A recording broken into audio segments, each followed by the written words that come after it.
ثم لنحن أعلم بالذين هم أولى بها صليا وإن منكم إلا واردها كان على ربك حتما مقضيا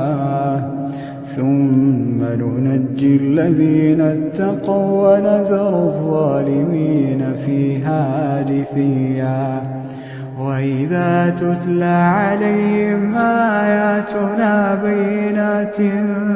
قال الذين كفروا للذين آمنوا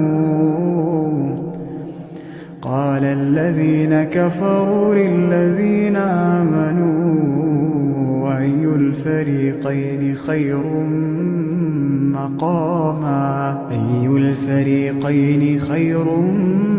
مقاما وأحسن نديا.